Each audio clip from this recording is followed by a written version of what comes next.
에이노믹스 탄력. 사실 이번 지방선거는 이 문재인 대통령의 국정 운영에 대한 중간평가라고 봐도 되는데 이렇게 여당의 압승으로 끝나면서 제이노믹스도 탄력을 받을 것으로 보이고 있습니다. 그렇습니다. 이번에 야당이 들고 나온 이슈 중에서 가장 큰 것이 문재인 대통령의 경제정책이 잘못됐다라는 것이었어요.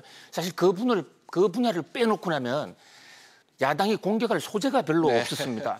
특히 남북한 이 한반도 비핵화 문제라든지 평화 무드, 그밖에 국정농단에 대한 적폐청산 이런 것에 대해서는 국민적 지지가 워낙 높았기 때문이죠.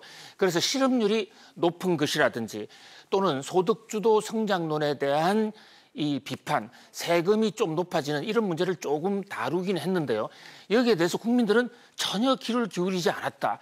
그런 면에서 문재인 대통령이 잠시 멈칫했던 이 제이노믹스가 본격적으로 탄력을 받을 수가 있을 것으로 보입니다.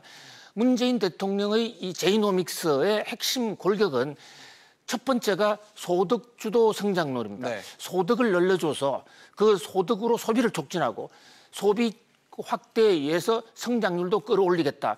사실 이것은 그동안에 박근혜, 이명박 이 보수정부 10년을 거치면서 빈익부, 부익부 현상이 너무 심해졌기 때문에 그 소득의 일부를 가난한 층, 못 사는 층에 좀 모아줌으로써 성장을 높이겠다는 그런 전략입니다. 그다음에 두 번째가 이 혁신 성장의 전략이요. 여러 가지 부분에서 생산성을 획기적으로 높이겠다.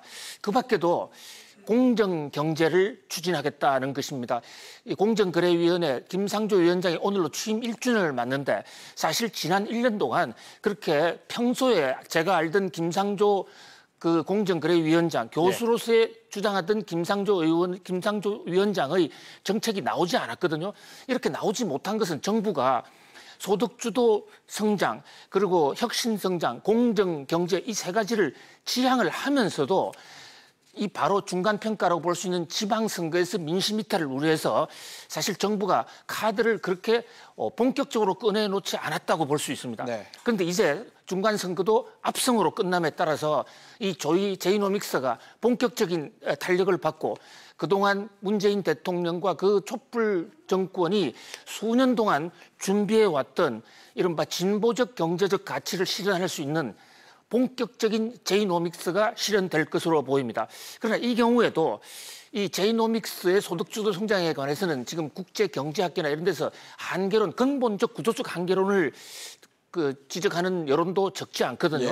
국민 여론이 높은 만큼 일방적으로 보유세 폭탄이라든지 소득주도 성장률을 하기보다는 그 정신은 살리되 시장과 화합하는 그런 어떤 그 공존의 정신을 가져가는 것이 어떻겠냐는 그런 경제학자들의 주문도 없지 않다는 점을 명심해야 될 것으로 보입니다.